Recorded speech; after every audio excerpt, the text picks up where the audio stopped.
welcome back to So There I Was. I'm your host again, Travis Womack. Today's guest is Jose Velazquez. Sorry, I just butchered that so bad. It's okay. My Texas friends are going to make fun of me. So Jose's a 30-year vet, retired obviously, and has an entire career of doing public affairs um, engagement for the Army and on every level there is pretty much. And you're currently the founder of Velasquez. There we go. Wow. I cannot do that today. I need more coffee. Media consulting. And so, welcome to the show, and glad to have you here, Jose. Thanks. It's my pleasure. Thank you so much for the opportunity. So, man, we could dig into a whole bunch of things. It's funny because people, once you get into certain jobs, you learn about certain things that you had no idea about. And I remember very well for me being a young lieutenant, like, hey, you're gonna be the public affairs officer. So, which basically was me writing little one-page things to send back to the wives and spouses and stuff when we are deployed to Dubai. Like, hey, Mhm. we came to work today. We didn't have a choice, but we're here, and here we dug some holes. Here's a picture, and go right. Yeah. All the way to when I was in the Army G1 before I retired, and doing like massive communications of how do you communicate to the entire Army. Mhm. So, man, let's kind of start. What got you into that? Why'd you join the Army to do that, and we'll go from there. Yeah, that sounds great. Hey, I'll give you the short bio. Yeah. So again, thank you to you and to your audience for this opportunity. So I started in the projects and I was desperate to get into a career in broadcasting. I went to community college and failed right out of it and was working in a factory trying to figure out how do I get from here to there to work in radio and television. And there was just no clear path.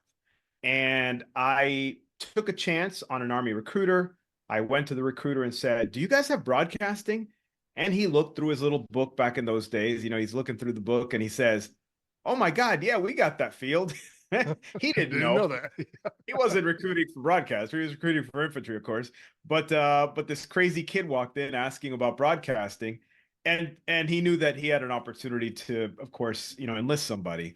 So he looked into it. We went through the process. I was lucky enough to get selected. There was a selection process or an opportunity for me to, try and get in, and that worked out really well. I got in, and then really fast forward, I had the opportunity to work at various levels as a broadcaster under the big public affairs field.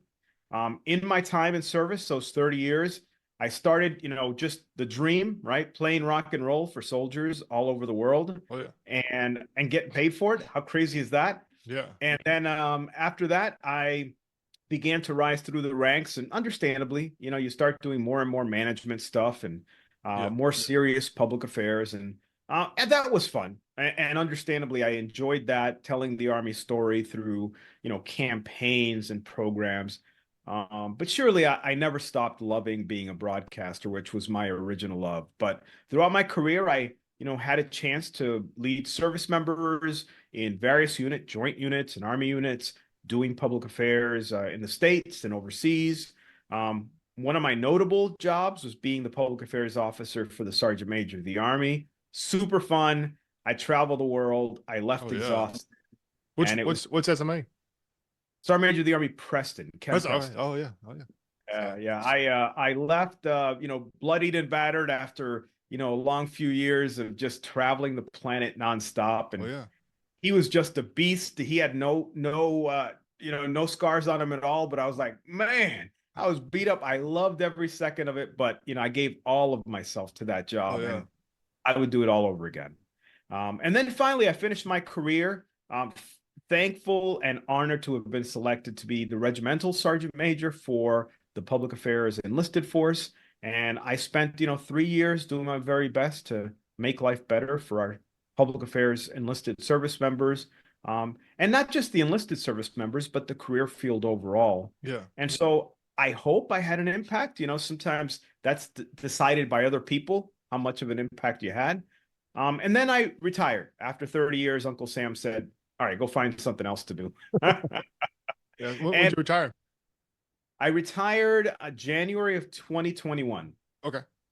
So 3 years now. Good Yeah. deal. Good deal. It's So that was it. And I mean, that was my career in somewhat of a nutshell yeah, as I was in the Army. And then after the Army, I started with a government job right out of the Army. It was kind of safe, and I needed safe for a little yeah. while.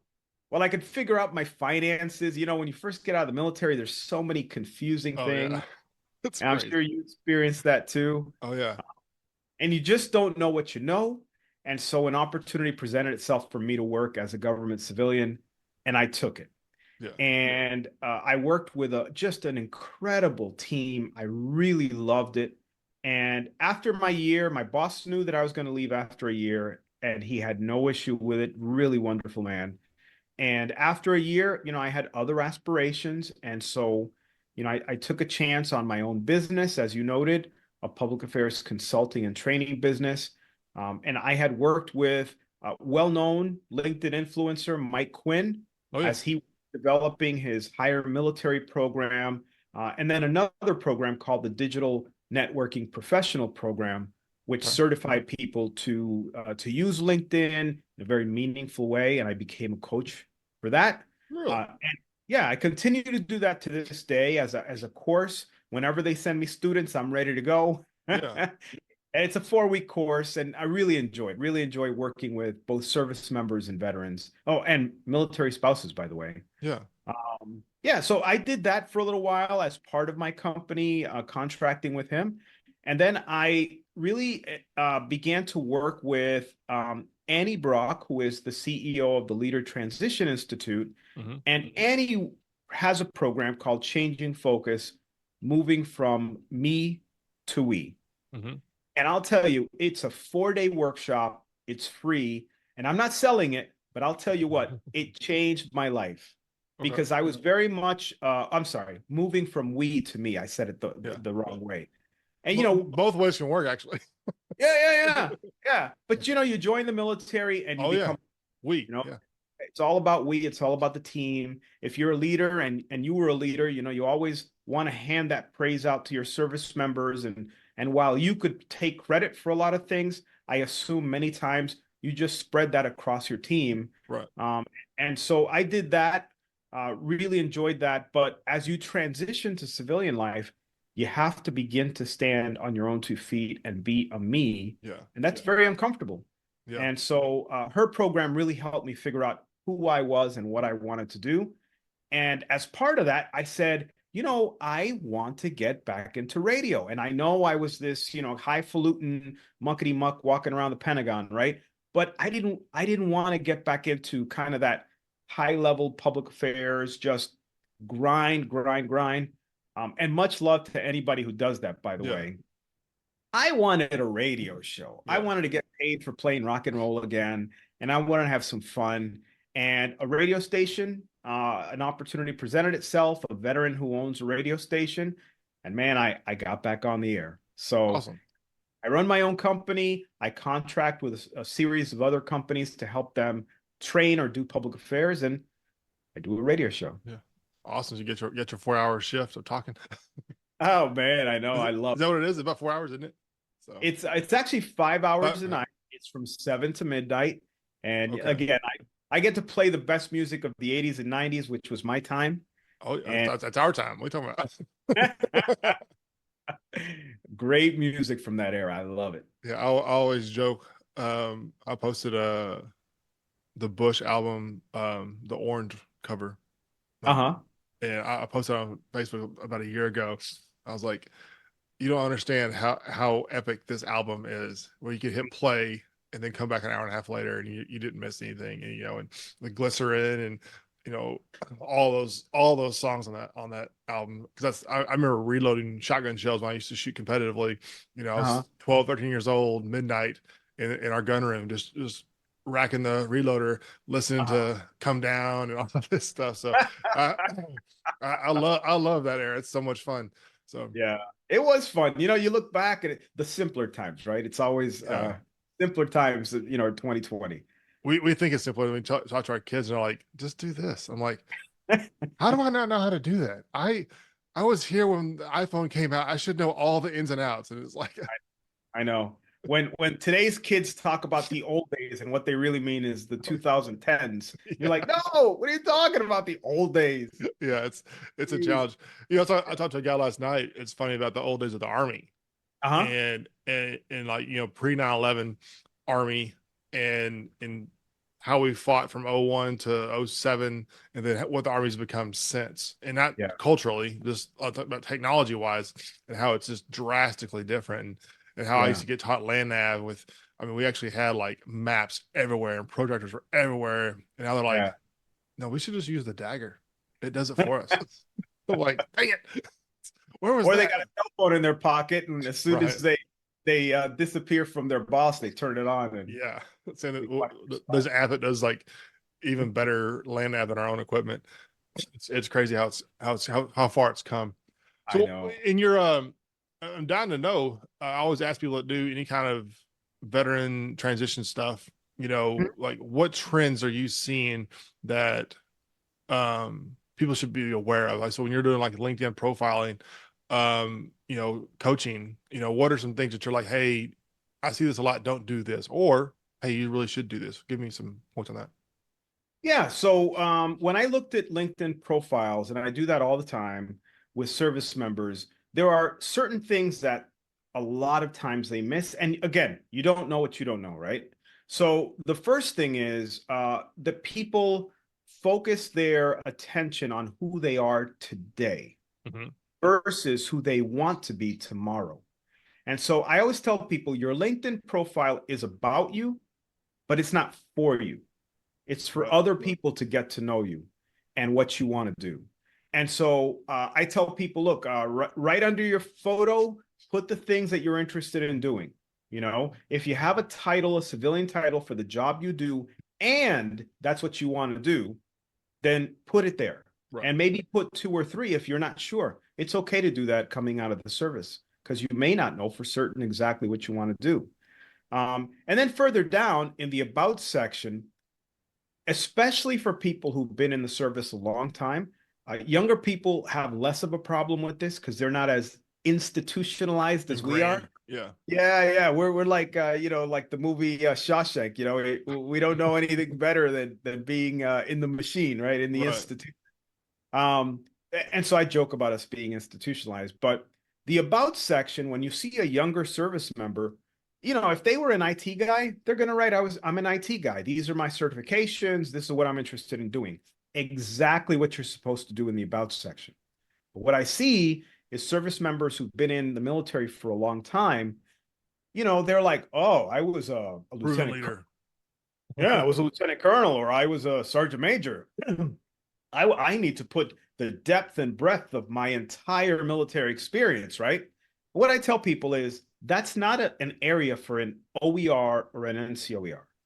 And so that's an area for you to say, and I always joke about the widget, right? I always tell people, look, if you figure out what it is that you want to do, and let's assume you want to be a widget maker, then talk about the experience you have in widget making. Right. And really, what you want to put in there is you say, "Hey, I'm Jose. I served in the military as a widget maker, and I'm experienced in it. This is the education I have in it. Want to I keep doing love it. being a widget maker. Yeah, and I save money or time or efficiency somewhere in there on widget making. I'm the best widget maker in the world. Yeah. I'd love to be a part of your team. Something of that sort." And older service member, I shouldn't say older, more seasoned service members We're are old. will be very uncomfortable because they think, well, if I don't tell them everything I've ever done, then they might not fully grasp how important I am or how much I know. Yeah. And the problem is most companies aren't looking for an executive right out of the military. No. And so, yes, there are exceptions, but most people are going to get a job doing something. And that's the thing that your about section should be about.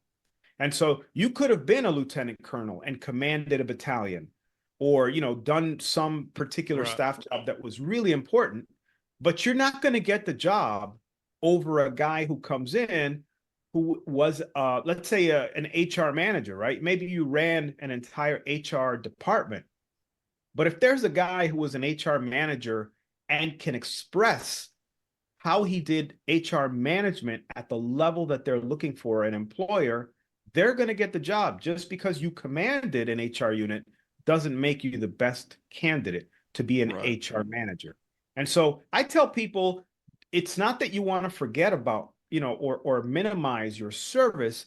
It's that you want to take the skills that you picked up and learned that make you qualified and focus on those. Yeah. And if you focus on those in your about section, you're 1,000 levels beyond anybody else. Yeah, I see a lot. I mean, I connect probably I send out an excessive amount of connections to people I don't know. If I see, I do searches by branch. I do like 25 Navy, 25 Air Force every single day. Send them out Yeah. to get guests on the podcast. That's what I want, right? Uh-huh. And but I notice I see a lot of things when I scroll through profiles that they've literally in their experience section Mm-hmm. they'll put like it's literally copy and paste of evaluation bullets, you know, Yep. and it's like responsible for $2.6 million of equipment with zero loss. I'm like a civilian company. Like I was in the corporate world before I joined the army. I was like, Mm-hmm. I was the director of merchandise for Mm-hmm. for the Dallas Mavericks. Mm-hmm. And if I was to hire somebody and I saw some like manage a lot of equipment with zero loss, I'm like, you're not supposed to lose equipment. Like I don't like it's where my brain first goes. Like after this whole like Afghanistan withdrawal stuff aside, like we shouldn't be losing planes and helicopters. Like it, like what is the army? I know what I consider loss in Yeah. inventory for merchandise because like theft's a real thing, Right. but Right. like we should be stealing like M4s. What's going on? Like it's just my brain just gets to a whole lot of like, that doesn't make any sense. So, and I think a lot of people, at least I see this. I'd love to hear Uh-huh. your point of view. Is we kind of not exaggerate, but Mhm. we over quantify.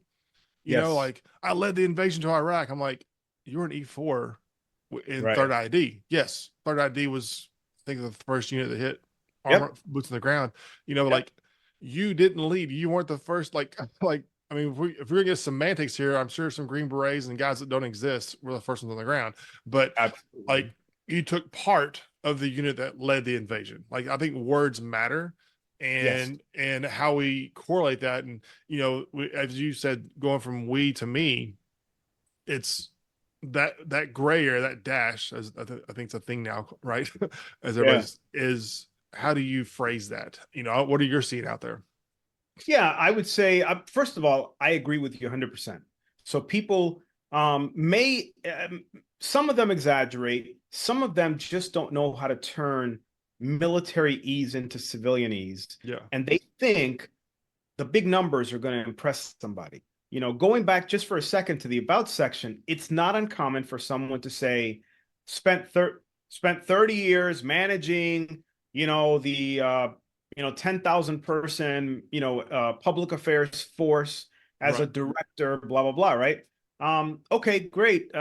30 years. So shouldn't you be retired? Right. As a recruiter looks at it, they're like 30 years, dude. What are you doing looking Right. for a middle management job when you've done 30 years worth of service? It's kind of weird. Right. In addition, you can scare off recruiters or employers because if you've got too many years, well, look, if I'm the assistant manager at Lowe's and you come in with 30 years of merchandising experience or logistics experience, and you walk into my store looking for a job, It'd be a I'm problem. going Yeah. to be thinking this good dude is going to be looking to take my job in a few months. I'm not hiring this guy. Yeah. So you can unintentionally intimidate people. And the truth is, I didn't spend 30 years managing the public affairs field. I spent 3 years managing the public affairs Yeah. field. I Right. spent X number of fields at a level commensurate with what I Your did position. as a Right. very senior person. And so I always tell people, focus on that.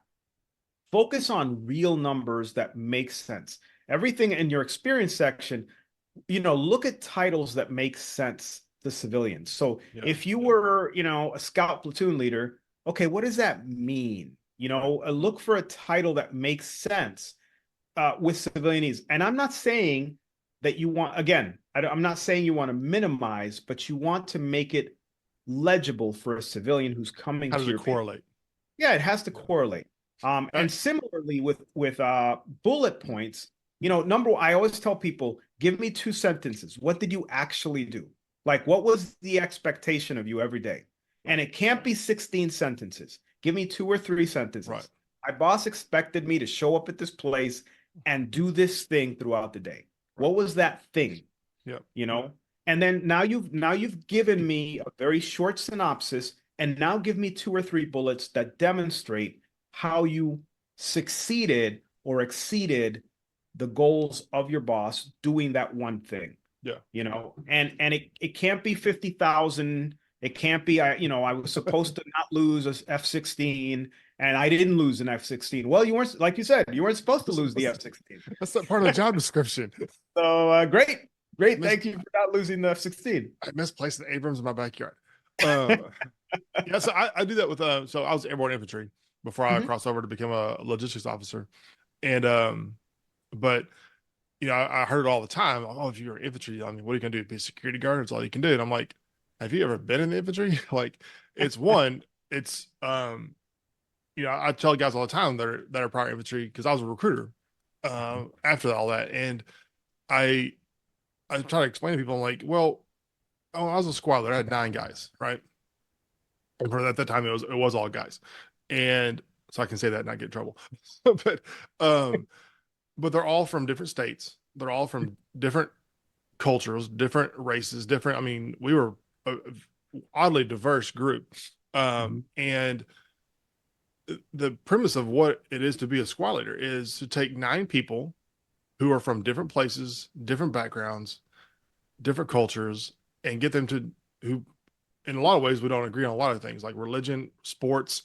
I mean, we're all over the place, and make Yeah. them join together to do one thing for a common cause. Mhm. Like now, how do you put that into words? Is what I tell people. Like that's your job is to put like I'm responsible for their health, welfare, and training. Yeah. You know, and that's my one sentence is I'm Mhm. directly responsible for the safety, health, welfare, and training of 9 other people.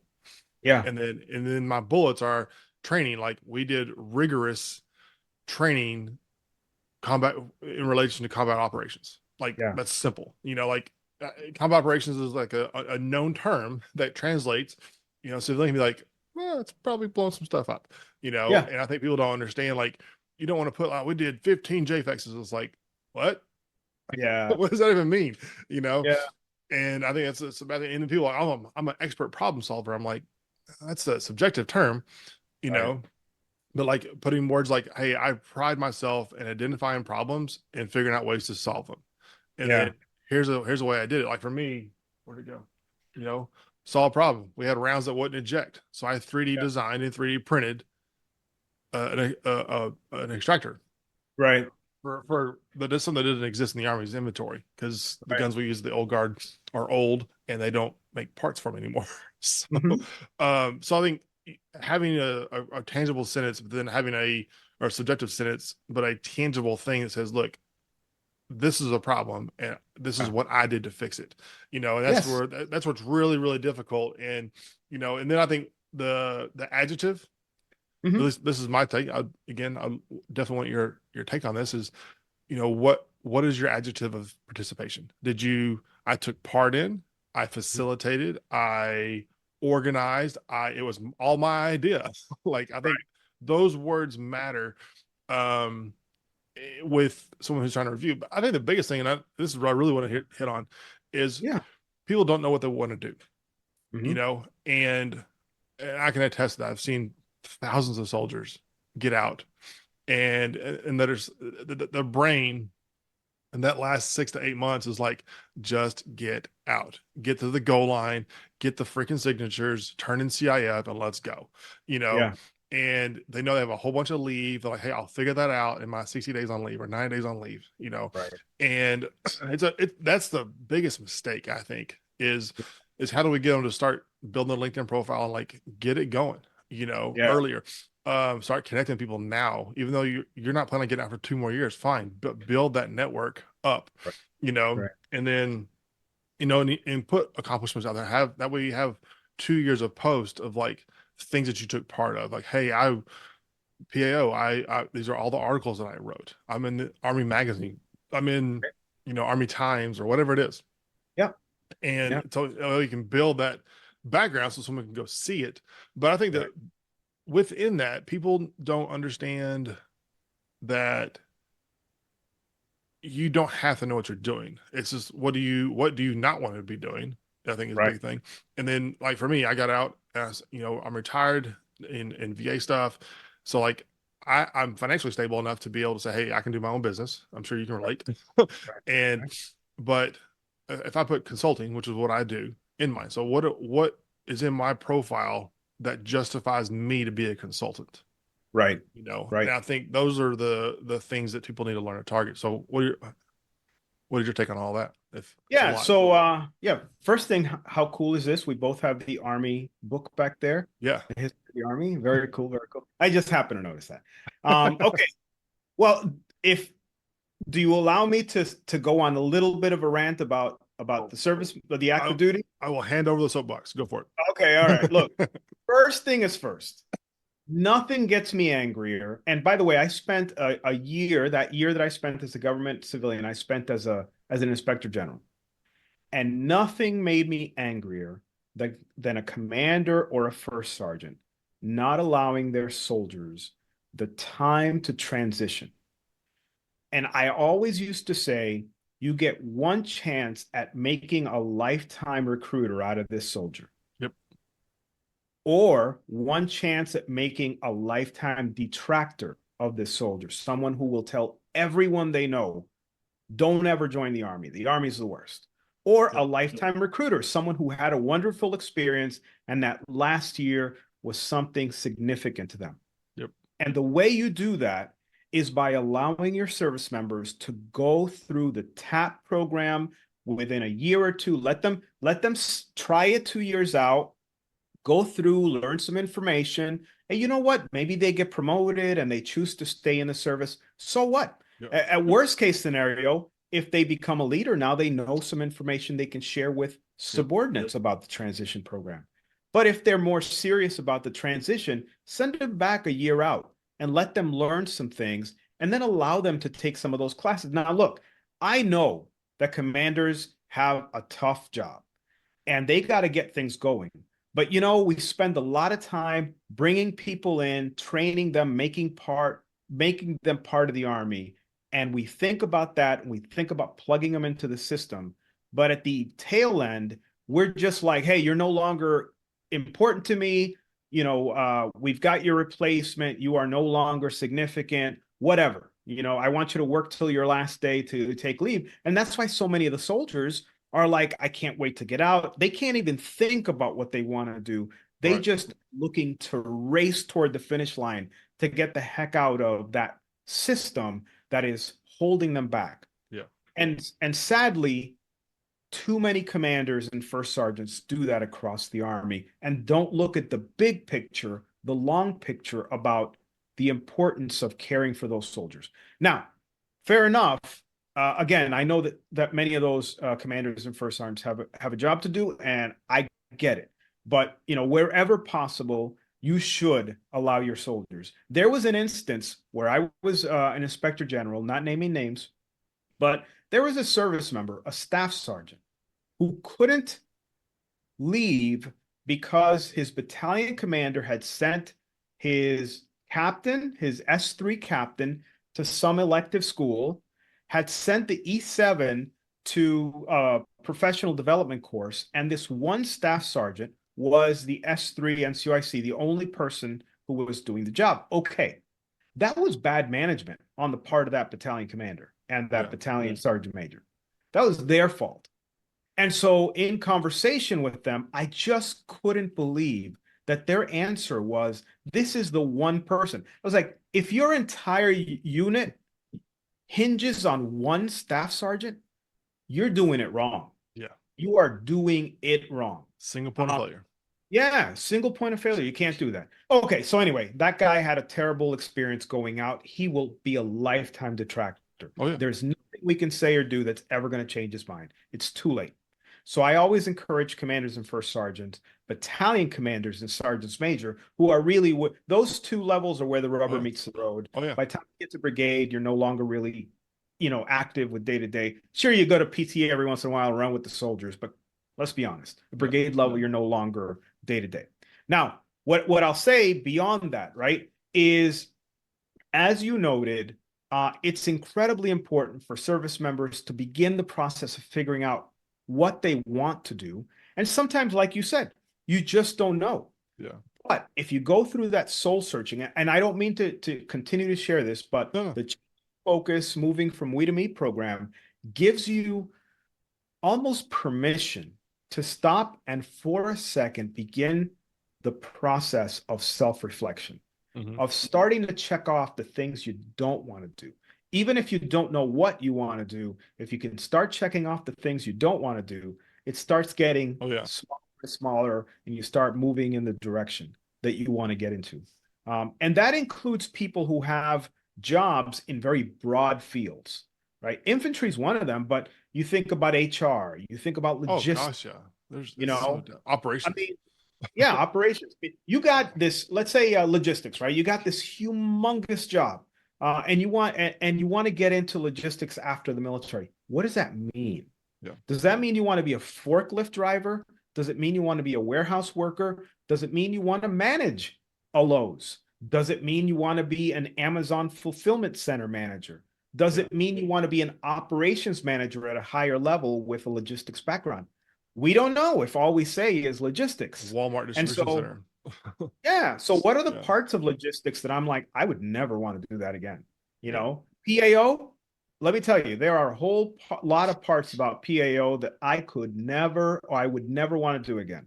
And so I started checking those off. I was like, I don't want to do that part. I don't Yeah. want to do that part. It's And true. I said, and I decided broadcasting was the funnest, most fulfilling part of my career. And that's what I want to do after I get out of the service.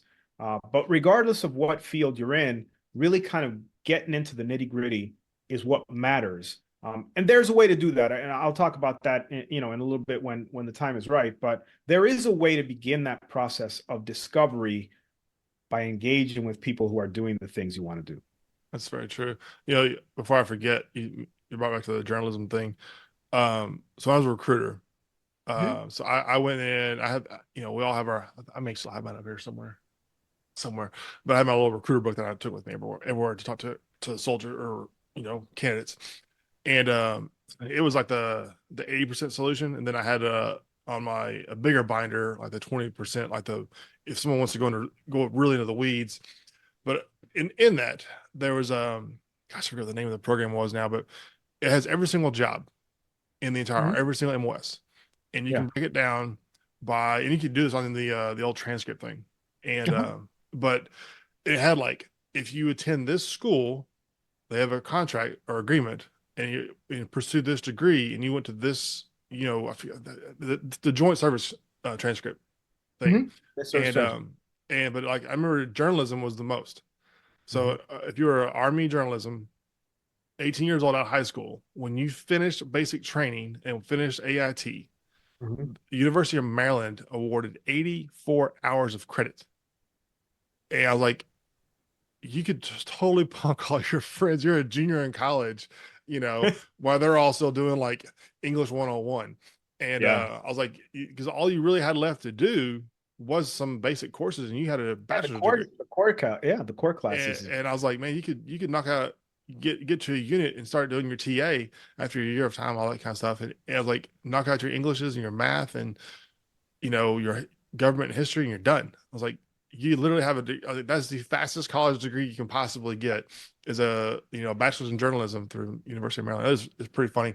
No one know, Yeah. infantry is like you get all your electives for physical fitness, and there's a couple of management courses, but it was like 17 hours. I was like, nah, that makes sense. I give them that.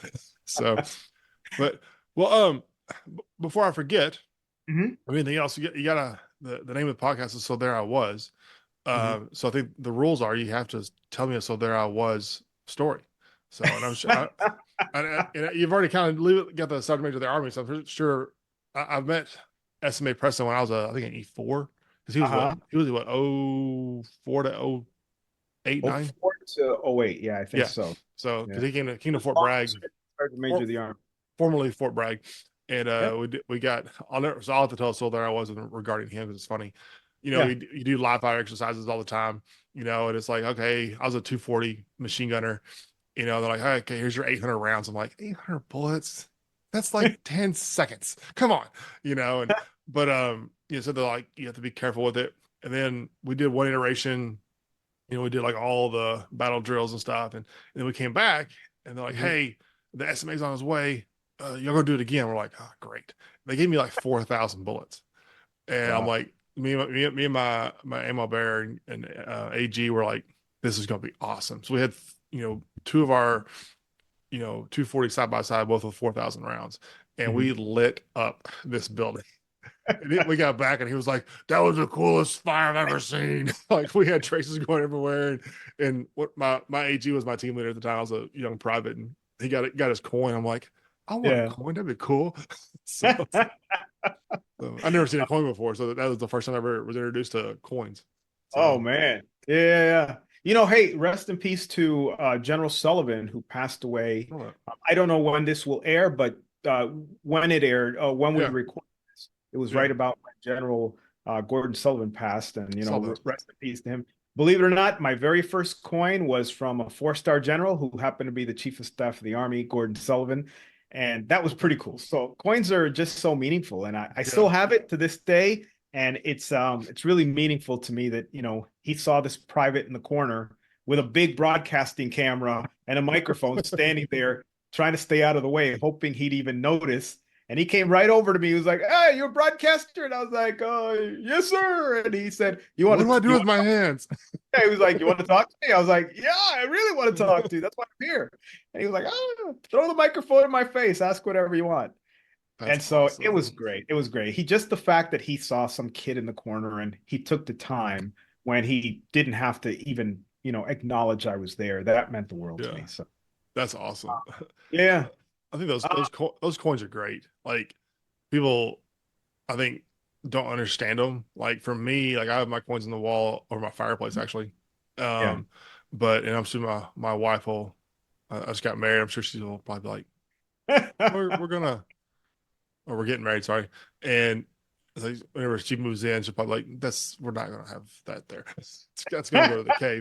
But and we um but she asked me whenever we were dating, while we've been dating, it's like, hey, what are all these mean? I was like, they're cool, I was like, but what they really are is a introduction to a memory, Yes. and I think people think it's, an acknowledgement of just something really cool or just being a Yeah. part of something. I'm like, yeah, it is, like I remember getting a coin for almost getting deported from the U.S. for illegally importing munitions by accident. Long story.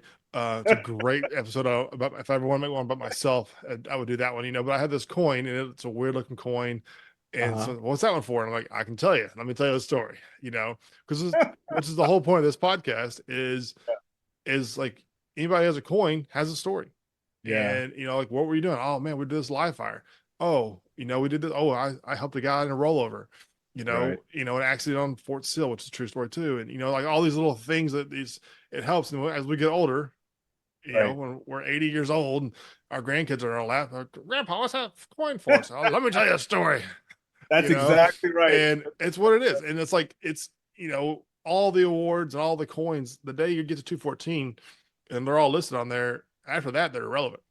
Yeah. Unless you've got Yeah. something that gets you like a free parking at the airport or no free registration on your vehicle, right?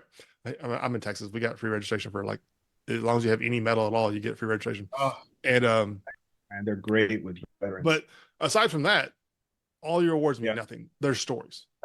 And I Absolutely. think that's the piece that people I really wish they understand of like this is the point of this is to have it so someone can say, hey, at one time in life, I did this, Yes. and I think Absolutely. it's something not to be ashamed of, you know, you know, my to be wife is reading through. I have my I Love Me book. It actually says I love me on it, which is pretty funny. Yes. and and she's like, what in the world? Like, I can't even explain this to you. It's common language in the army. and Yeah, yeah, she was just going through it, and she was just like reading all the all my awards and stuff, and she has a lot of questions, and because like I've been retired for our entire dating relationship, and so like mhm, for her it's all foreign, yeah, and so I think it's that's why it's important to keep those things because you're yeah, have like your office behind you and mine behind me of like things where I've got a 4-year-old, well, actually today she's five today, you know like my entire career came and went, and she yeah, didn't even exist, so like at one point she's gonna be a teenager and be like, Dad, what's that? So yeah. it's Yeah. important. No, I'm with you. I sometimes I happen to mention I did a story on LinkedIn some time ago, maybe 2 years ago, and I mentioned that I have I was lucky. So please know I'm not trying to boast here, but I picked up about 450 coins in my career. Wow. And it was just kind of right place, right time, and people that were kind enough to appreciate what I did. Yeah. And so I was just super thankful, right? And like you said, everyone is a memory. The older I get, I don't remember every single one and Right. that memory. I used to know every single memory, but the absolutely the most significant ones. But I got them behind me. As a matter of fact, there's some over Oh, that's here, and cool. there's some over there, and there's some behind me that you can't see there because they're right behind me. Yeah. But you're absolutely right. I mean, I think some people took the message as, oh, you just like to display. First of all, my wife said the only place you'll put army stuff is in your office. So because we moved into a new house, so everything's stuffed into my very small office. But number two, I feel the same way as you. Every one of these is an opportunity to share a story with someone. And so I love where they're at. And I recognize and surely have no issue with people that are like, I just threw all my awards and my coins into a box somewhere and I couldn't care It's in less. the attic. Yeah. Okay. Yeah, go, do things your way. But for me, these things are part of my story, and Yeah. they're also, they're also signs, and I'm looking left and right, but they're signs of someone who cared enough about me to Yeah. give me something and say thank you. Yeah. And so for me to put stuff in a box and ignore it, it's just kind of tough. I can't do it. But again, much love and respect to anybody who Yeah. feels that way and does it that way. For me, this is just how I want to honor my service. It's, So yeah, it's I think just not forgetting, yeah, kind of the close of all this, the spirit of this podcast is based on, um, I think we've failed to tell our story in some way, yeah, and I think people realizing what does that mean to them to be able to tell it. Is that putting your coins out? Rock on. If that's putting those plaques that you get from the shop off base when you yeah, PCS, rock on. I've got mine in my shop. I have all those plaques on display out there. You know, yeah, I don't yeah. have any wall space in my house otherwise. My guidon from when I was in command is in my living room. But Mhm. for me, like that was the pinnacle of my career was of awesomeness was to where I got to command an HHC 4-3 of the old guard, which is the Right. coolest thing in the world, you know. And I'm like, yeah, I'm gonna put that in my living room. I want people to ask me about like, what does Yeah, that mean? I'm like, is it, there's a little bit of pridefulness there and a little bit of arrogance, probably, but we're all human. And but I think for me, why I started this is because soldiers yeah, get out and we have some incredible experiences, unique experiences, and yeah, some of them good, some of them terrible, and some of them are just flat out hilarious. And I think yeah. regardless of what category they fall in, if you're at the water fountain at the bank, and you're talking to co-vice president Bob, you know, and he's like, "Oh man, it's crazy! You watched the game last night?"